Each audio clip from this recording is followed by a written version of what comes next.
Hey, it's Andrew Downs. I'm proud to support Three Beards Media, and I would love to work with you. If you need merchandise for your company, organization, band, softball team, whatever, I can help. From name brand apparel to promotional items, large orders or small, online stores, and more, I can help your brand stand out. AKC Marketing is local, based in Johnston, and we are an employee-owned business, so our costs are low and our turnaround times are fast. But most importantly, we give you personal service to make sure you get exactly what you're looking for. Email me at andrew@akcmarketing.com or find me on social media and let's make some cool stuff together. Now sit back and enjoy this Three Beards Media podcast.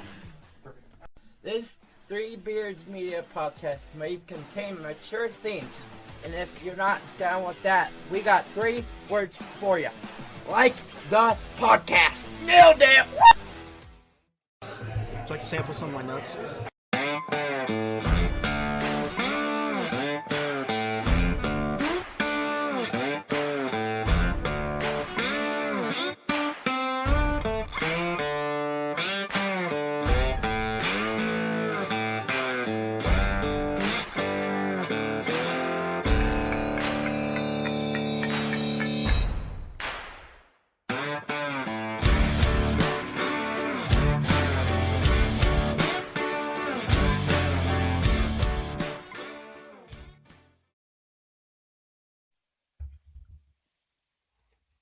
Good evening.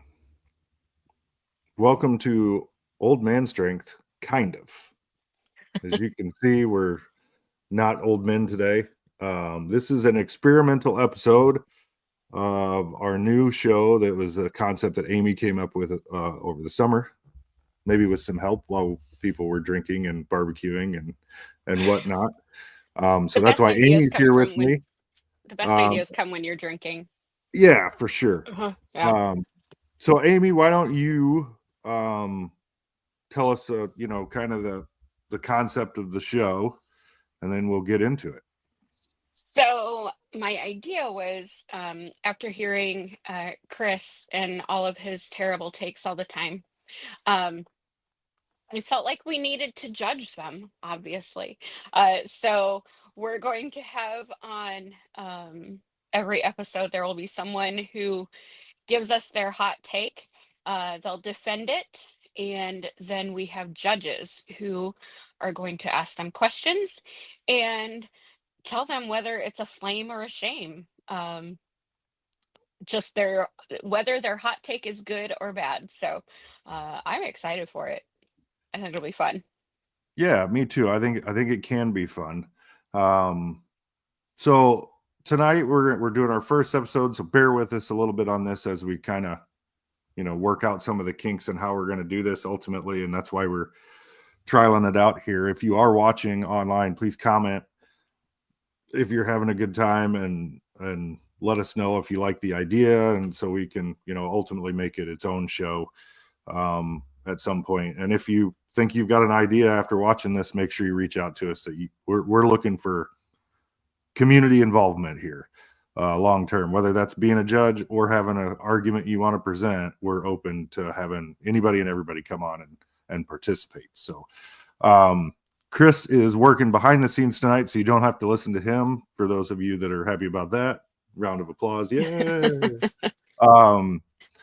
But first we're gonna bring in our panel of judges tonight. So the show's going to have 3 judges. Obviously, that way we have an odd number. We can't end up in a deadlock. Amy is going to be a judge here tonight on the first episode. So hi, Amy, again. Other judges, we've brought some West Coast flavor to the podcast tonight, as our 2 other judges actually both reside in the great state of California. And that is a professional schmuck, apparently, Joe Printer, and then Anya Carter is here with us as well. Anya, Joe, thanks for joining us. Are you excited about hearing this argument? I'm always on board to hear somebody's bad opinions and judge them for it. Perfect. Well, let's get weird. Let's go.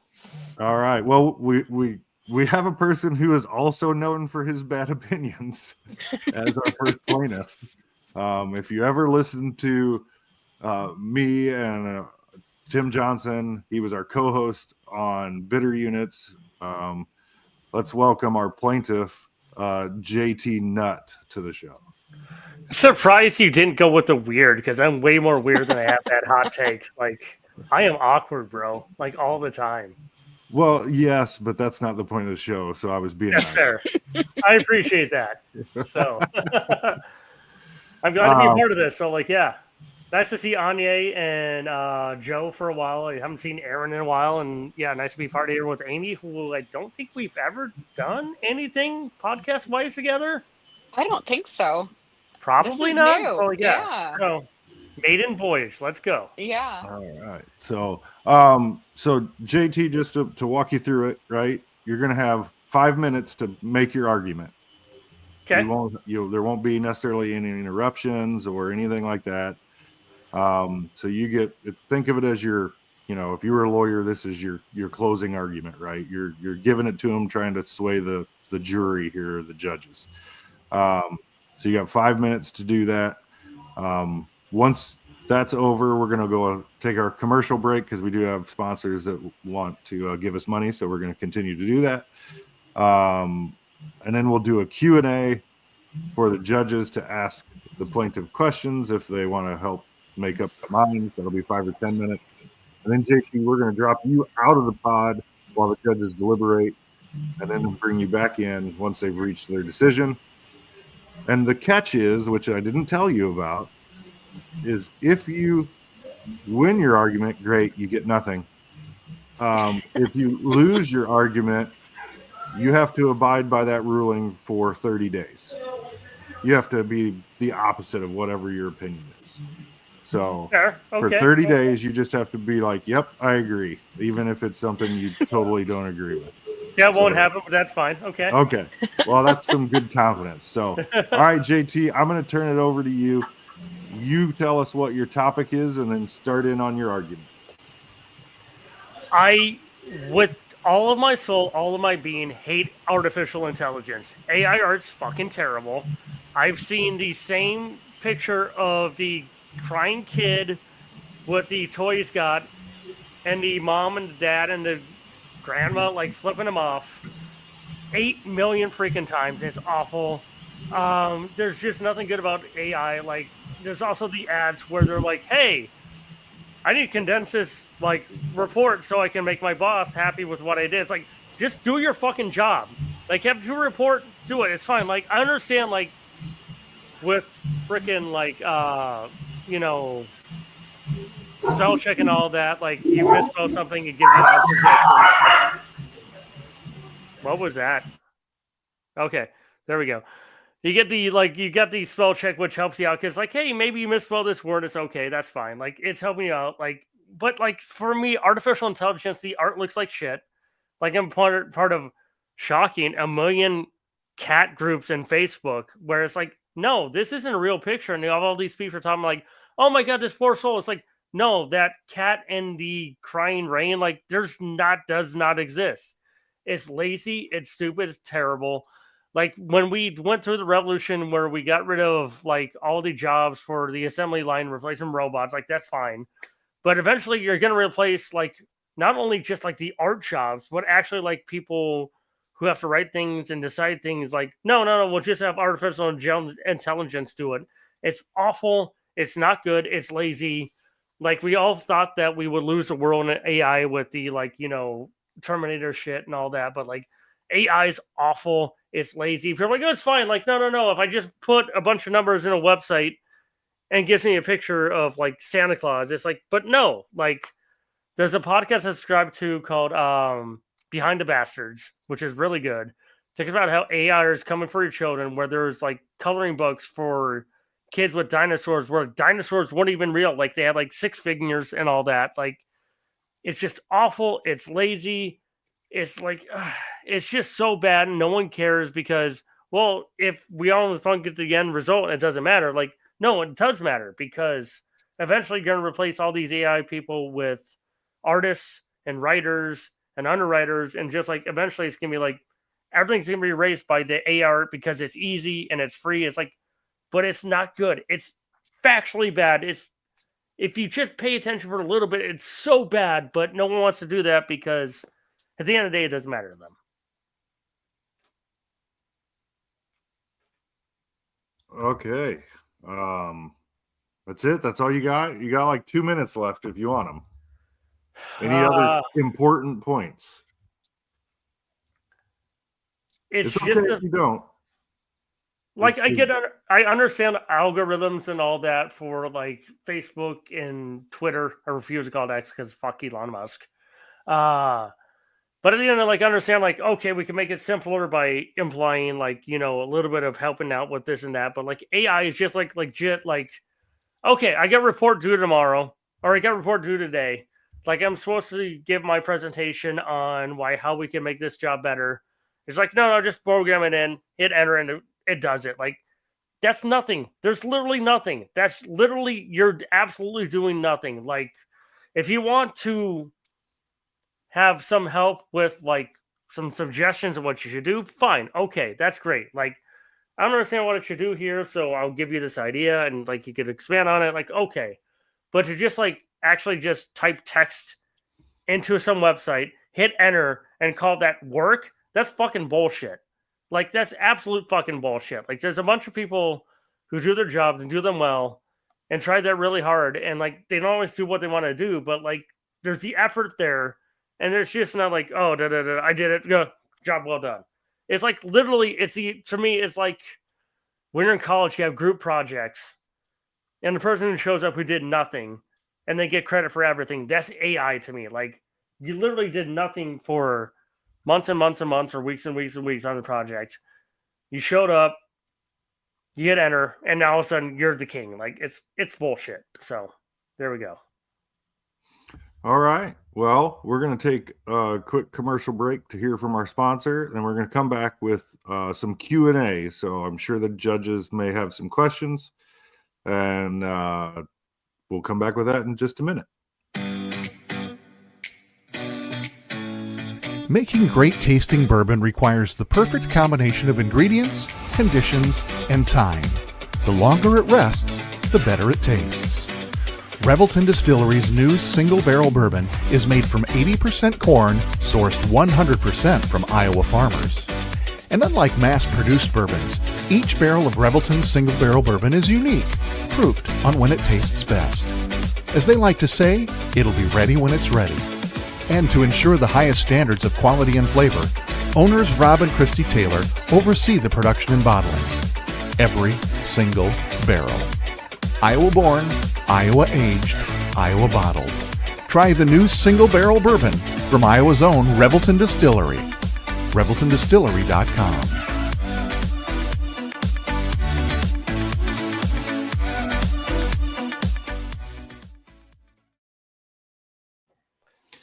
And we're back. Judges, do you have any questions for JT that will help you come to your decision? I do have questions. Okay, so you mentioned, do you feel the same with images as you do with text, like people using AI to write text and copy for things, or is it just images where people have 6 fingers? It's both. The images are much easier to see, but the text is okay, I understand we've got a job to do, help me out with this, but I said, the spell check, but images look like crap. If you can't tell the difference between AI art and actual art, I can't help you. It's when I grew up, my aunt, long rest her soul, couldn't tell the difference between HD and standard definition, and it drove her husband nuts. Okay, but for me, the text thing is the thing is, it makes me nervous that eventually, we will replace actual writers, actual hosts with AI because it's cheap and it's easy, but it's not good. For me, it's a quality thing. It's actually bad.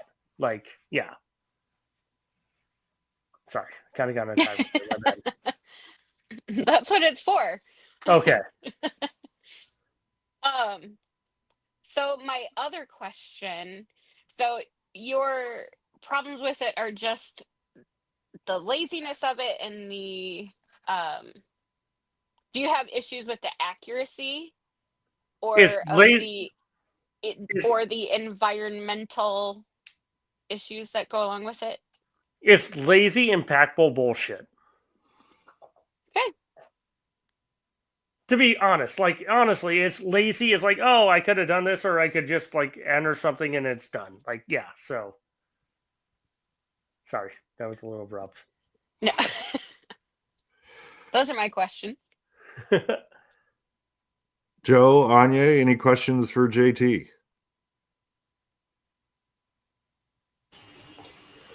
I've got a question. I'm in a business networking group, and we have all sorts of different, people from different professions, different backgrounds. And some of those people are not great public speakers. They're not really sure what to write for their different speeches and presentations they have to give at our group. And so for them, things like ChatGPT have been really useful when it comes to kind of generating their presentations, kind of what to write, because they themselves are not natural writers. And maybe some of these people are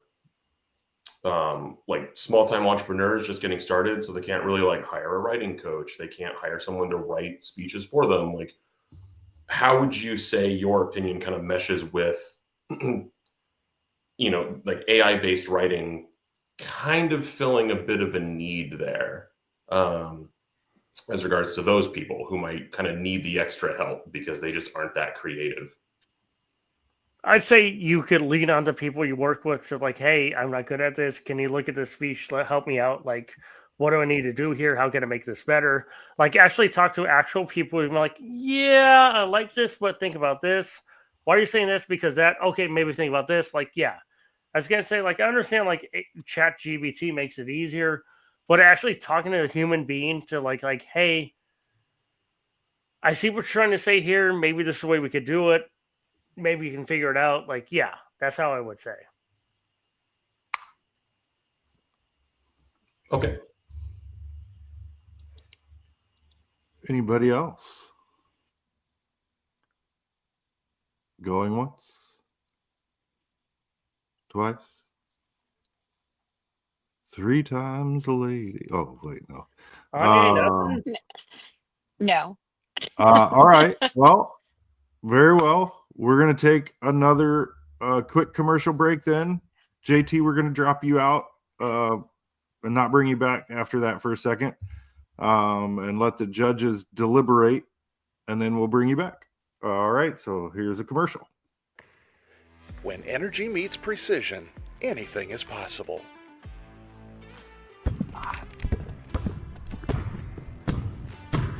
I'm Carter Hawley, the Chief Energy Officer of the Iowa State Cyclones. I'm full of energy on and off the court, but nothing gives me more energy than helping families find their dream home. And that's where Green Beret Realty comes in. They're more than just realtors. They're a team dedicated to getting things right for you and your family, just like we get it right on the court. No basket. Fouls on the floor before the shot. Out of bounds. Come on. Can you believe that? You can't take that away from me. That call was absolutely terrible. Are you guys cautiously trying to be this bad? I mean, does your mom not love you? Have you seen how old my partner is? My back hurts already from carrying him all night. And I've heard enough out of you. So you're gone. Fine. Jim, are you blind? Basket's good. We've got a 3-pointer. Sometimes it takes a team to get the call right. And when you're buying a home, you want a team that makes all the right calls. That is Green Beret Realty. And here's the best part. When you buy or sell a home through Dan at Green Beret Realty and mention this ad, he'll make a donation to the We Will Collective, helping student athletes like me thrive on and off the court.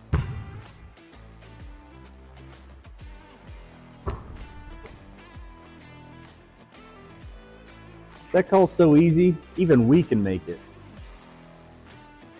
Green Beret Realty, because getting the call right means everything. Whether you're buying, selling, or refinancing your home, or if it's simply time to renovate the one you're already living in, you need an experienced mortgage professional to help you analyze your financing options and to make sure the closing goes smoothly. And that's exactly what you get when you call Kyle Lehman at Wintrust Mortgage. Kyle's experience and expertise, coupled with Wintrust's rates and programs, ensures you'll get the mortgage that's right for you. You may even qualify for down payment assistance.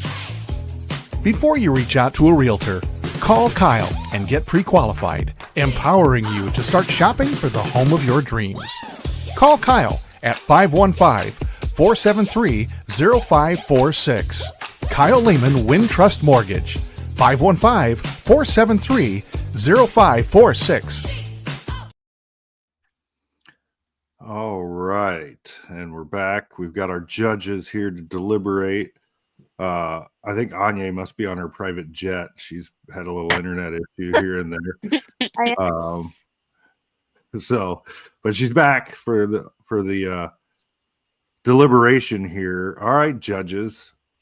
AI art, AI everything is his argument, really. So, what do you say?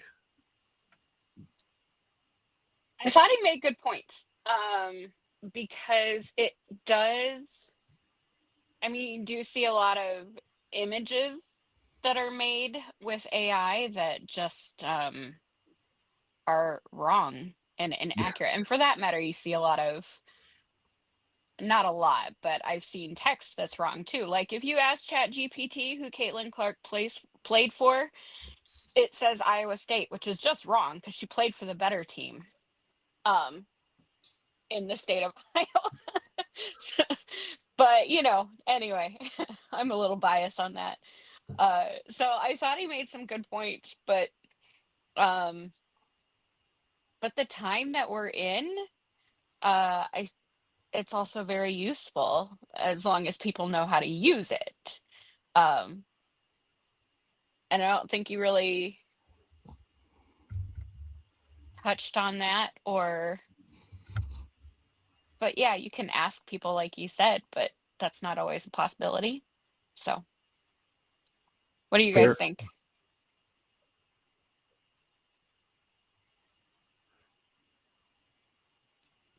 Hold on. We got a comment that says the dangers are overblown and the advantages are not given enough discussion. That's from a viewer. Okay. So what do you think of that comment? And that,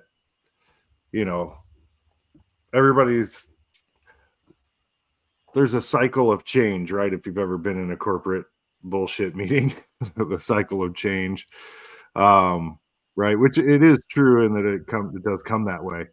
But, so everybody's always freaks out at the beginning, and we're really in the beginning of AI, right? Mm-hmm. I mean, it's been around for a while, but it's really just kind of come to mainstream here in the last couple of years. So are we just in the change cycle, or what are we doing? What do you guys think about the overblown dangers and the not giving it enough credit for what it can do, or at least enough discussion of what it could be and do?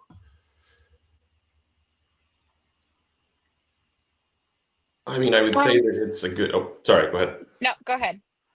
I think it's like it can be like one of your muses in a sense. Like it could be kind of like a jumping off point.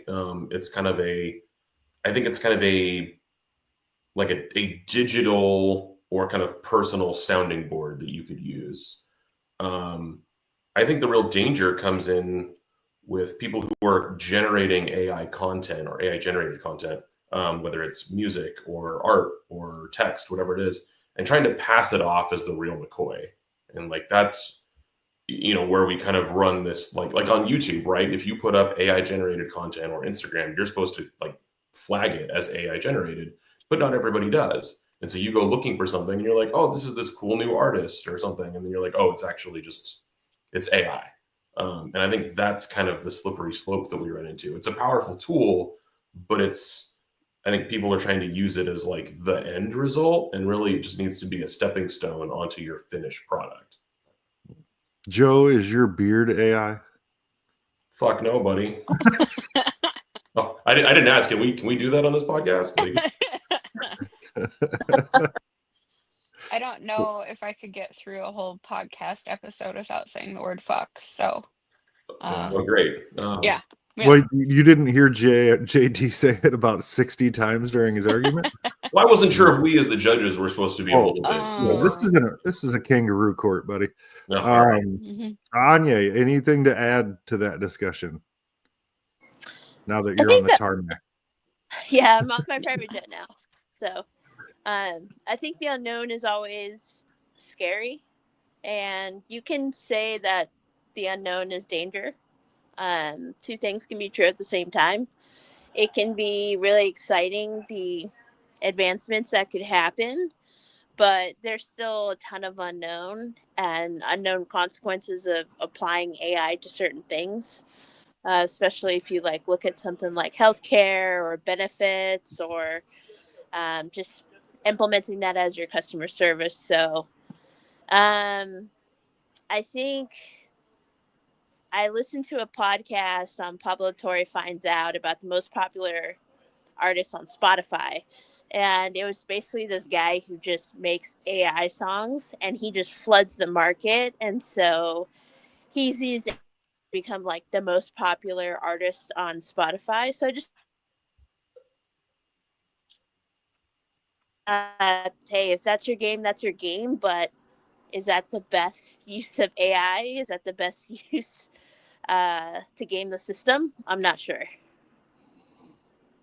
Right. And in situations like that, does it come down to, is that real art? Do people believe that it's not AI?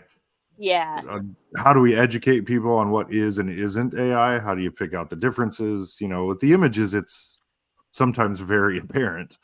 But with some of the other stuff, it's not always. And AI is going to theoretically continue to get better, right? It's supposed to be learning, right? So the more data it consumes, the better it should get over time. So it's an interesting argument. What? If it learns from the data, how does it know what's correct and what's not? Well, it's a great question. That's where if what's training it.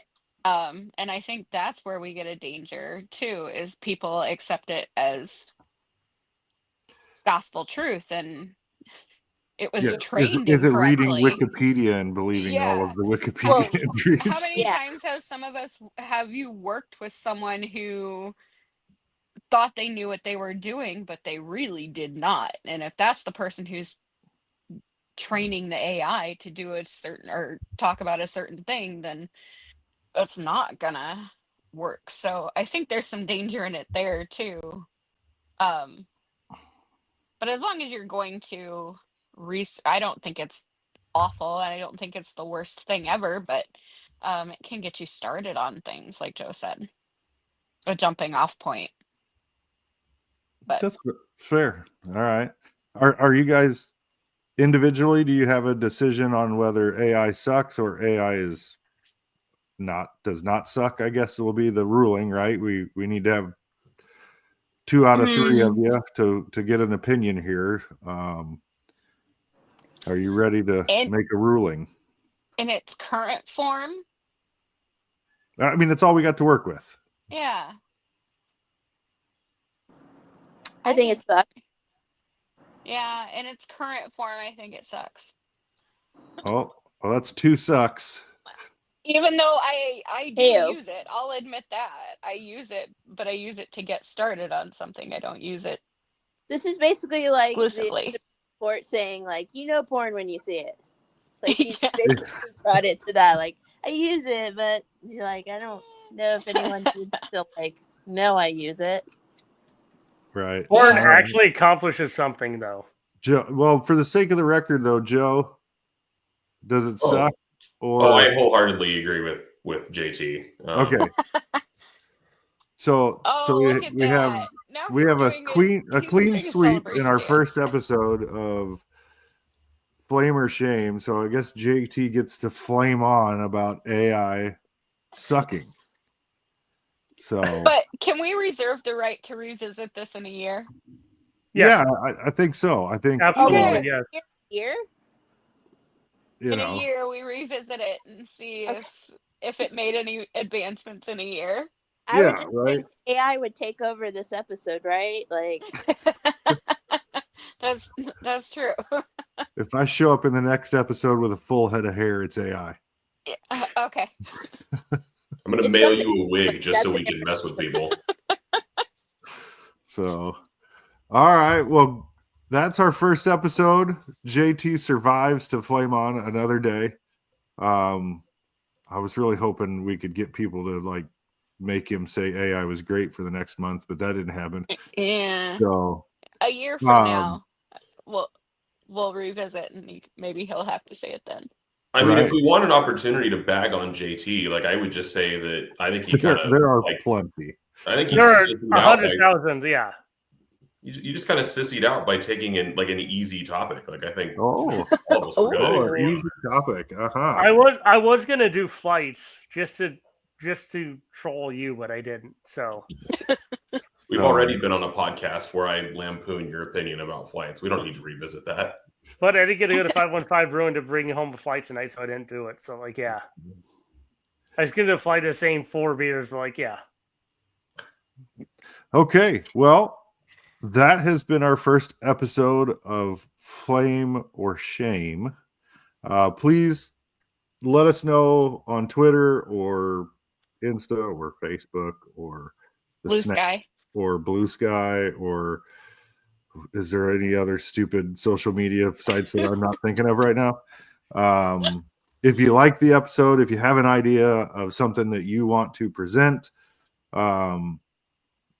we're open to that. So just reach out to us. We'll have a discussion and vet your idea, and we'll see. We'll be back with another episode at some point, hopefully. And as for now, that has been this episode of Old Man Strength, Flame or Shame edition. Thanks for joining us.